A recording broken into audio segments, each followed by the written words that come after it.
the Media Insight Project took a look at American media consumption to see what's going on behind the scenes. Is it true that Americans are drawn to the shiny things that you see in cable news? Are they drawn to people who make a big deal out of small stories? And the truth is, we actually are very, very diverse in the type of news that we like to consume. So let me give you an example.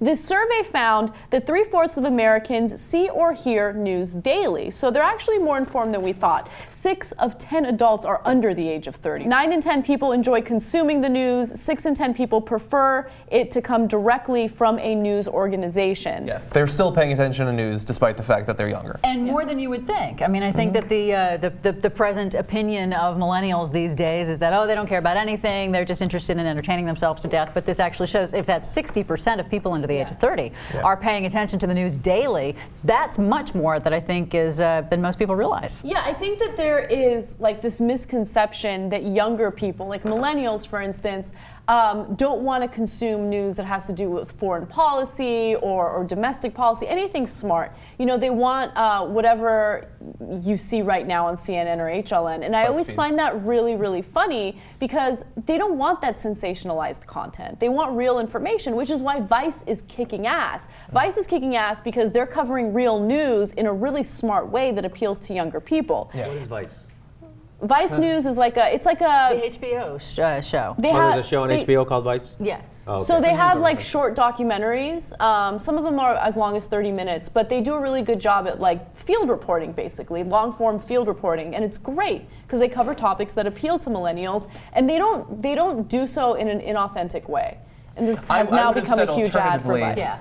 This is also a reason that we're doing so well here at the Young Turks, because we don't look down on our audience and we do try to present information in an interesting but compelling and educating way. Exactly. Vice is good too. Yeah. Not only do I look down at my TYT comedy audience, I resent a lot of them.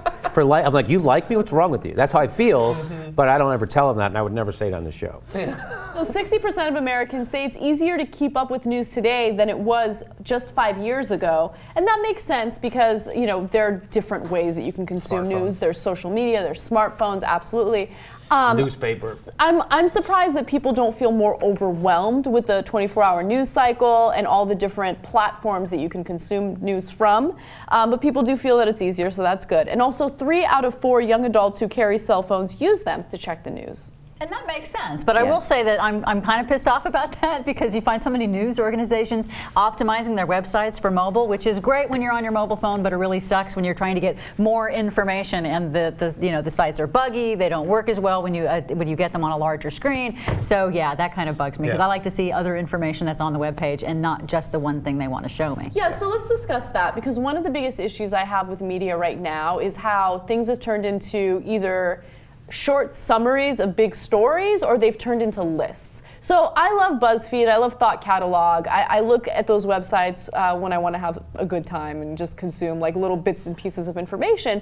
But sometimes you want in-depth reporting on important stories, and it's getting more and more difficult to find that because with online content, people have shorter attention spans. So they easily get distracted by other social media sites or by advertisements, whatever it is. So they try to keep everything so concise, but you miss out on important details. Well, it's all about the clicks. Right, so I used to. So when I turn on my computer, the Huffington Post comes up, whatever that's called, and so I'm watching the Huffington Post. I'm reading the Huffington Post, and they just want you to get to click on stuff. So it was, I don't know if you saw it, like a week or two ago. It was, hey, coroner reports determined the death of Philip Seymour Hoffman, and I was like, really? What?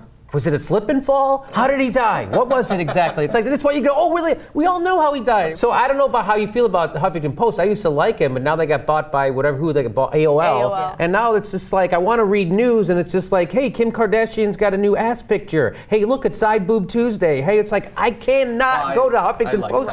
I like all that stuff, but I don't want it in my news. What I like about this study, what I find interesting about this study is that it shows that people are getting their news from greater places, a much more broader menu of news, and it's not the news that the news establishment thinks people are interested in. Yeah. You know, they think, that's what it was, when you were talking about being on another cable network, how they told you our viewers are stupid, so keep that in mind. If you think that your viewers are stupid, you're going to program to that. Versus this shows that people are not stupid. They are actually going to a lot of variety of sources to get a lot of variety, not just entertainment and sports, but they're doing hard news, international news. So this is a good sign. I actually really love that they talked about that a little bit, because there's also like this stupid assumption that people either like hard news or like the fluff, the dumb news, right? That's it. It's either or. But actually, the majority of people like all of it, right? So they don't want nothing but bad, sad news that's going to put them down.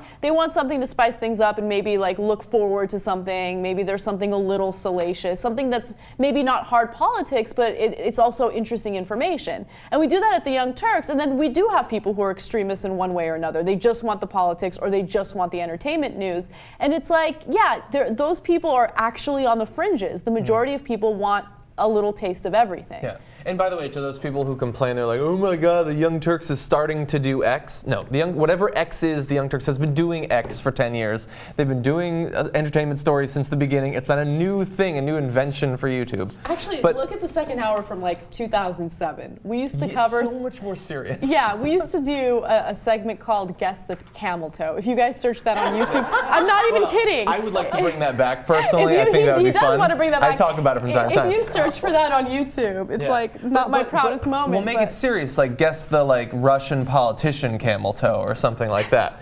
But one thing I want to mention, we've talked about every once in a while, but we are talking about the way people consume news. So some of the stats in this study show that like 3/4 of people watch some TV news every day or something like that. But always bear in mind that despite the huge amount of money that goes into CNN, MSNBC, and Fox for the most part, even the most successful one, Fox, which is way bigger than the rest combined, on any given night, their most successful show gets 2 million viewers, which is nothing of the American population. That means like the one craziest, most conservative person out of 100 is actually tuning into one of their shows on a given night. It's nothing. It doesn't matter that millions are going into it. It's not actually influencing people all that much.